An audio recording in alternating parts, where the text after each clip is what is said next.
Uppskrift að góðum degi unnin í samstarfi við Sóknaráætlun Norðurlands vestra og Æsver.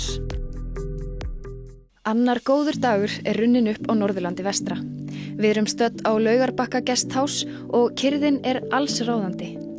Fjölbreyttur og gyrnilegur morgunmatur frábær byrjun á deginum og það ýmislegt skemmtilegt sem bíður okkar. Rjúkandi kaffi setur punktinn yfir ið og þegar við höfum hvatt Pálínu og Hörð tími til kominn að rúlla af stað á vit ævintýranna. Ferðalagið í dag verður þétt pakkað og veðurspáin hljóðar upp á sól í heiði og hlýju í hjarta. Við ætlum að hefja leikinn í Víðidal og fyrsta stopp Kolugljúfur.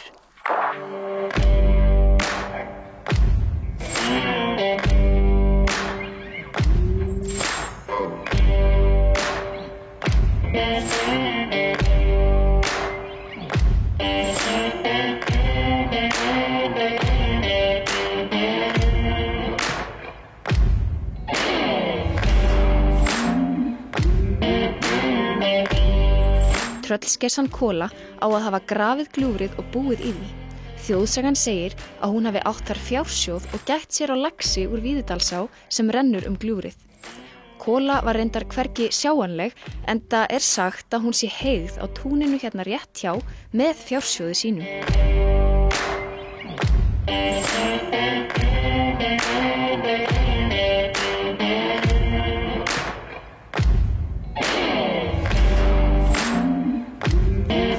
Nú lag að koma sér í hestamannagýrin, en varla hægt að fara í ferðalag Norðurland vestra án þess að skella sér einhversstaðar á hestbak. Magnús bóndi á Stóru Ásgeirsá í Víðidal ætlar að taka á móti okkur og leyfa okkur að fara á bak.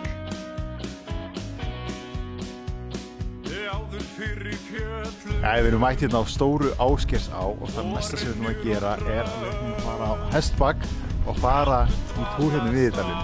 Þetta verður eitthvað. Áttu dvalastað, hörðu ljóti framan, óru gjarnan saman, rændu feitu fjör. Það gisting, það bar, mjög skemmtilegu bar, það heitur Pottur hérna við fossinn og það hægt að skoða dýrin hérna og geturnar og svo hægt að fara hestbak.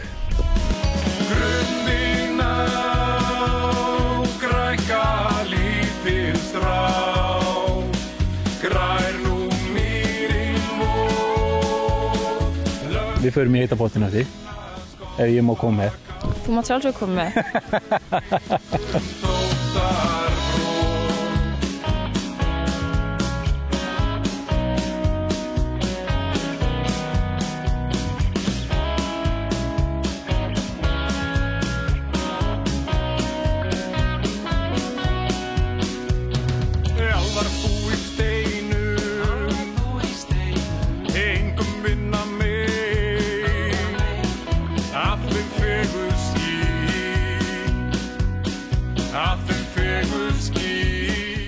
Það náttúrulega bara náttúrúð fegurðin og friðsældin, kyrrðin og rómantíkin.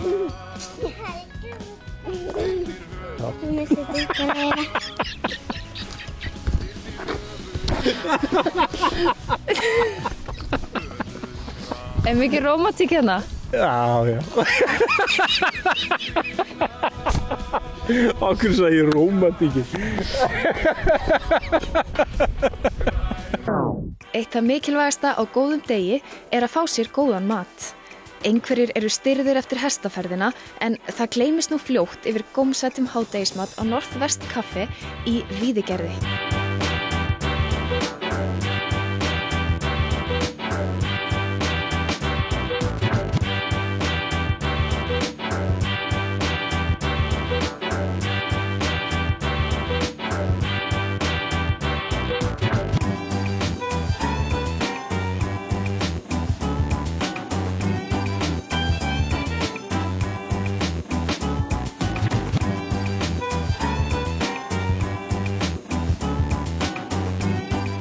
þríréttu veisla í Viðeygerði. Ég veit ekki hvort ég næði að klára eftirréttin, ég er svo saddur eftir. Nei. Ég er bara á erfitt með mig, sko. En þetta er ofsalega gott. Ég er með eitthvað geggjaðan ís hérna með einhverju súkkulaði, dóti og alls konar. Það er bráni ís hérna megin, sko. Þetta er almennilegt og sumarlegt. Mjög sumarlegt og mjög gott. En hvað er næst? Það er næsti Magnús. Hann býður eftir okkur á 3 stöpum. Við ætlum að kynna okkur þær söguslóðir. Þannig að það er spurningum að láta hann ekki bíða alltaf lengi, klára eftirréttin og koma okkur stað. Úff, ég get ekki klárað þetta.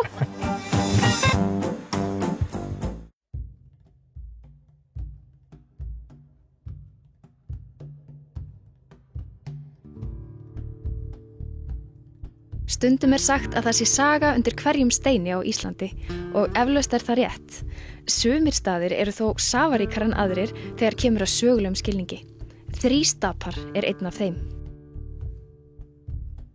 Hér gerðust miklir atburðir. 1830 þegar að Blöndal skikkaði 150 manns til þess að koma hér.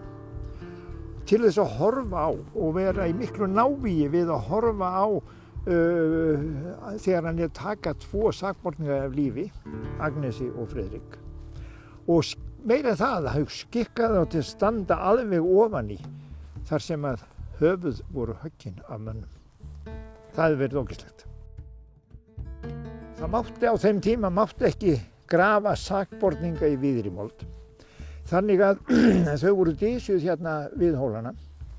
Segir í sögum að þau séu dysjuð rétt hjá skammt frá aftökustaðnum. Þú voru að verða Agnes líka? Ég er góð, sko. Já, þú voru að verða Agnes hjá honum. Já, þú hérna höfðir mig ekkert. Höfuðin voru sett á stangir, eins og lög þess tíma gerðu ráð fyrir og ásjónin átti að horfa alfaraleið sem var hérna rétt fram hjá hólunum, rétt fram hjá þessum stað og núna þegar menn aka þjóðveg 1 þá er þessi staður hérna 500 metra frá þjóðveginu sem nú liggur.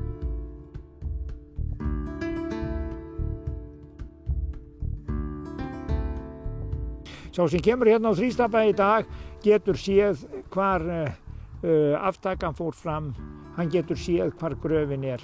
Hann getur sett sig í leitt hugan að því hvað gerðist þarna. Ég hef séð fólk krjúpa við minningasteinin og biðja fyrir þessu fólki sem að lenti í þessu öllu saman. Þetta er átakanlegt, það getur verið að koma hingað. Magnús, á meðan ég hefði hérna, þá við ætlum nefnilega að fara næst og keyra hringinn Vatnsdalinn.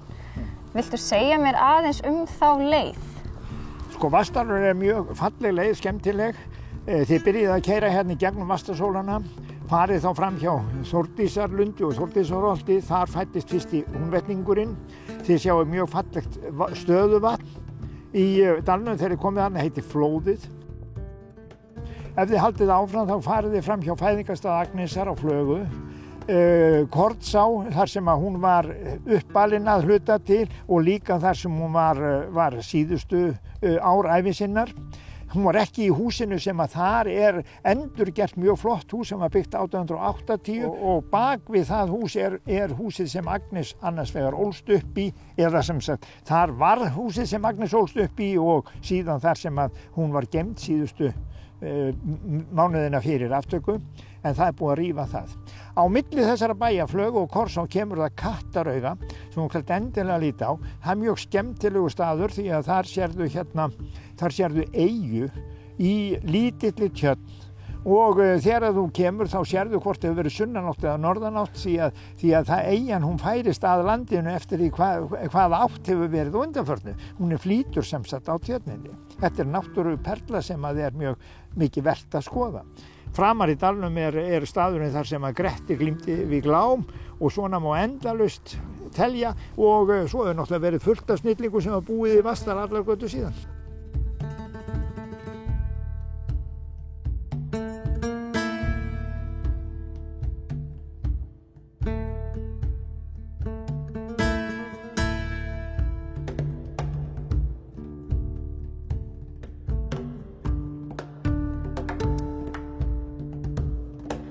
Ekki fara langt, nú förum við í stutt auglýsingahlé.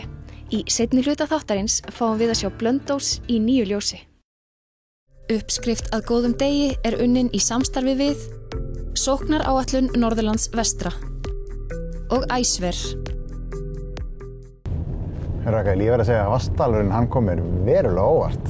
Já, ég alveg sammála. Þvílíkar náttúruperlur og sögustaðir. Heldur betur. Náður að telja Vatnsdalshólana? Já, ég ætla samt ekki að segja hvað þeir eru margir vegna þess að þetta er svona leyndardómur sem maður á bara að fá að lifa. Er það ekki? Ok, þannig ég verð að sjá þetta sjálfur að telja. Ég myndi segja það. Næstur þú kemur. Ég skil. Heyrðu, næsta stopp, það er bara Blönduós. Já, nú séum maður aðeins glitta í þjóðveginn og við ætlum að brenna inn á Blönduós. Ég held að sé best að við byrjum á því að þrífa kakkan. Já, ég held það. Svolítið skítur eftir Malaveginn. Já, reyndar. Og svo ætlum við að Blönduós er útivistarbær. Og við ætlum að skoða Hrútey, við ætlum að fara í smá hjólaferð. Hoppa á Æslabelgnum, pant. Ok, fín. Þú farið að hoppa á Æslabelgnum.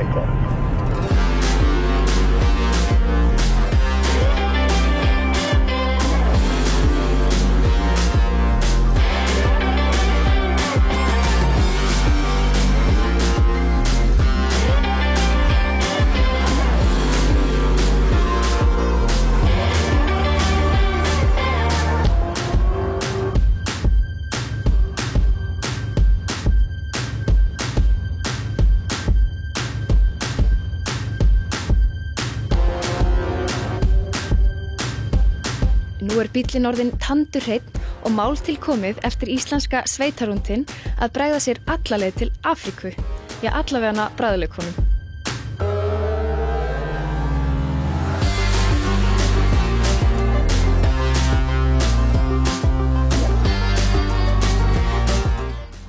Eþíópskur matur er borðað með höndunum, þannig að það er smá upplifun og þetta er bara mismunandi réttir, grænmeti og kjúklingur og baunaréttir og svoleiðis. Hvað segja Íslendingarnir þegar þú segir að þeir eiga að nota hendurnar til þess að borða? Sko, það er algjörlega misjafnt. Sumir bara, en spennandi, en aðrir vilja bara horfa strax á hnífapörum, bara, hvað séu þetta með hnífapörum? Fólk eru, að koma frá sunnan eða frá Akureyri og eru á leiðinni að stoppa hér og fá sér eþíópska mat og jafnvel gera sér ferð hinga til að fá eþíópska mat. Þegar það kemur á mat þá eru fólk fara að þvo sér hendurnar og svo eru bara fjölskyldur að borða saman, eru að deila saman. Oftast er þetta borið bara á stóru fata og setja fjölskyldur bara hring og borða úr sömu flötu, diski. Og það er bara, svo er þetta bara svona fjölskyldutími, þú tekur þín tíma að borða og ert að spjalla og svoleiðis. Þetta er athöfn. Já, þetta er athöfn. Og svo er líka bara það sem gerir þetta æðislegt. Ef það borða með puttunum, þá eru fólk ekki að hanga í símanum. En þessi matur hér, við ætlum að borða með höndunum og það er bara allt í lagi þá að verða alltaf óhreinn og... Já, þú ert í raun og veru ekki óhreinn, Þetta er matur. En já, af því að þú líka, þú borðar þetta með pönnukökum. Þannig að pönnukökuna liggja utan úr sósuna. Þannig að þú ert ekki beint að, dýfa í sósunar. Þannig að það er, já. En þessi hattur hérna er tjald sem... Þetta er lók. Þetta er lók. Rétturinn heitir Rastashen. Við nefnum þetta eftir hæsta fjall í Eþíópíu. En þetta er 4 mismunandi réttir. Og það er, hérna ef ég myndi sýna ykkur.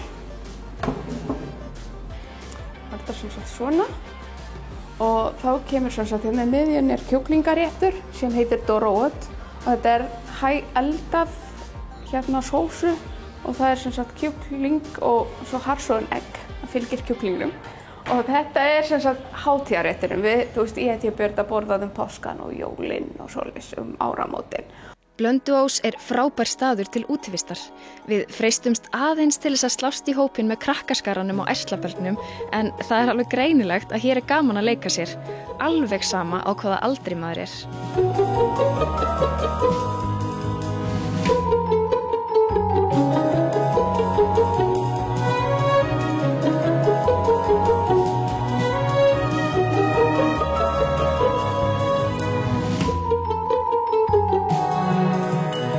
Blönduós dregur nafn sitt af jökulánni Blöndu sem rennur í gegnum bæinn. Blanda er ein helsta laxveiði á landsins en það þó vel hægt að njóta hennar þó að maður sé engin aflakló og ekkert sé veiðileyfið.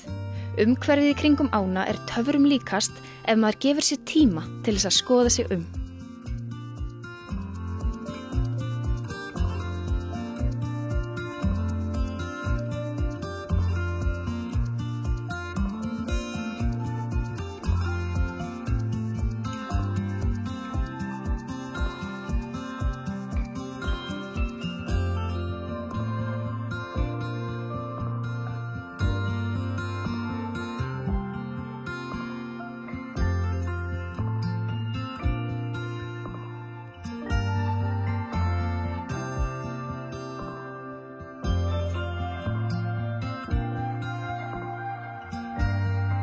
Eftir hressandi hjólatúr við bakka Blöndu í glampandi sól leggjum við fákonum við fallega og stílhreina byggingu.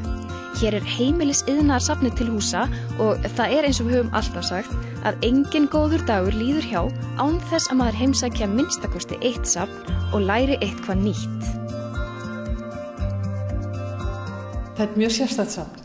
Það er bæði skemmtilegt og fróðlegt. Við erum með sérstaka sýningu fyrir útsaum, fyrir tíðar. Og erum sýna þar einhverjum afarfalleg nærföt kvenna og smá dúka og seitthvað og þetta er mjög fallegt.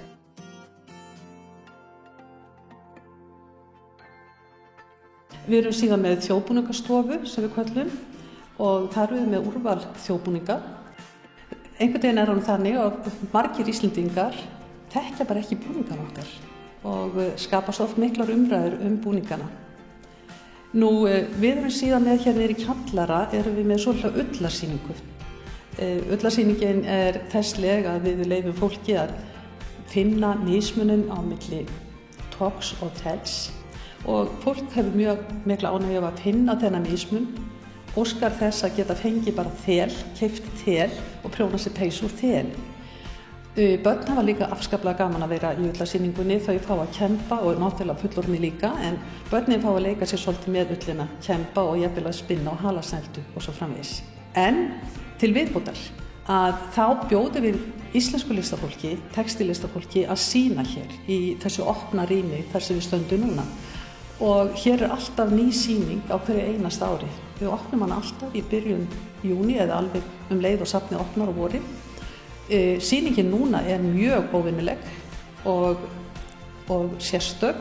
Þetta er svokölluð bókverkasýning og hópurinn kallar sig Arkir sem er bókverkahópur, telur 11 listakonur, nokkrar erlendar sýna hér líka. En það er svo skemmtilegt við þessa sýningu sem er mjög óvenjuleg hvað hún kallast á við muni safnsins.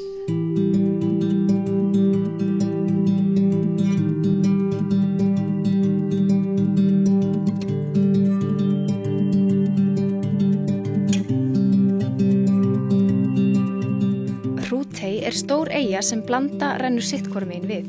Eyjan er friðuð sem fólkvangur, þar er mikil skógrækt og auðugt fugla og dýralíf.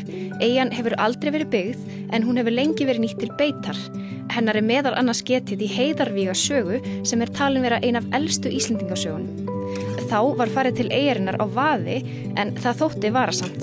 Blanda getur svo sannarlega verið erfið viðureignar. Já, við vorum að minnstakosti fegin að geta notað brúna.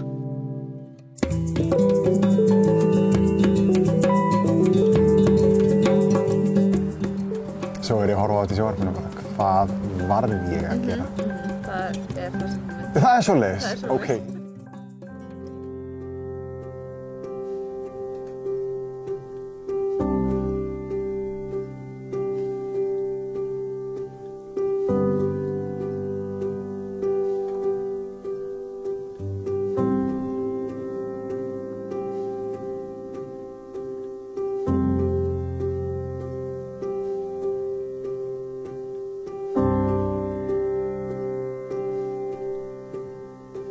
Kvöldið færist yfir Húnaflóan með sjávarnið, fuglasöng og suði í býflugum. Við erum komin á Leiðarenda sem að þessu sinni er gistiheimilið, veitingastaðurinn og listamannaverkstæðið Brimslóð. Útsýnið er stórbrotið og hérna ætlum við okkur að njóta.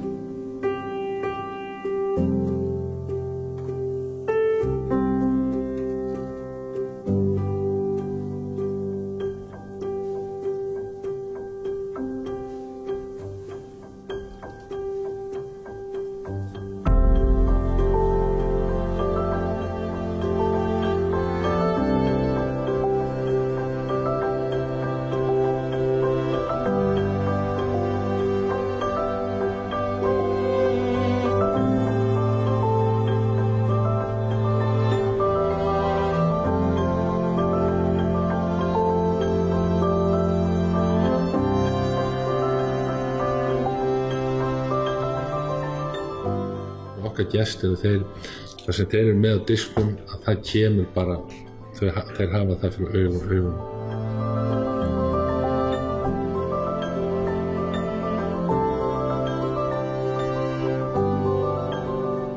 Hvaða hráefni er ferskast og skemmtilegast á hverjum tíma fyrir sig.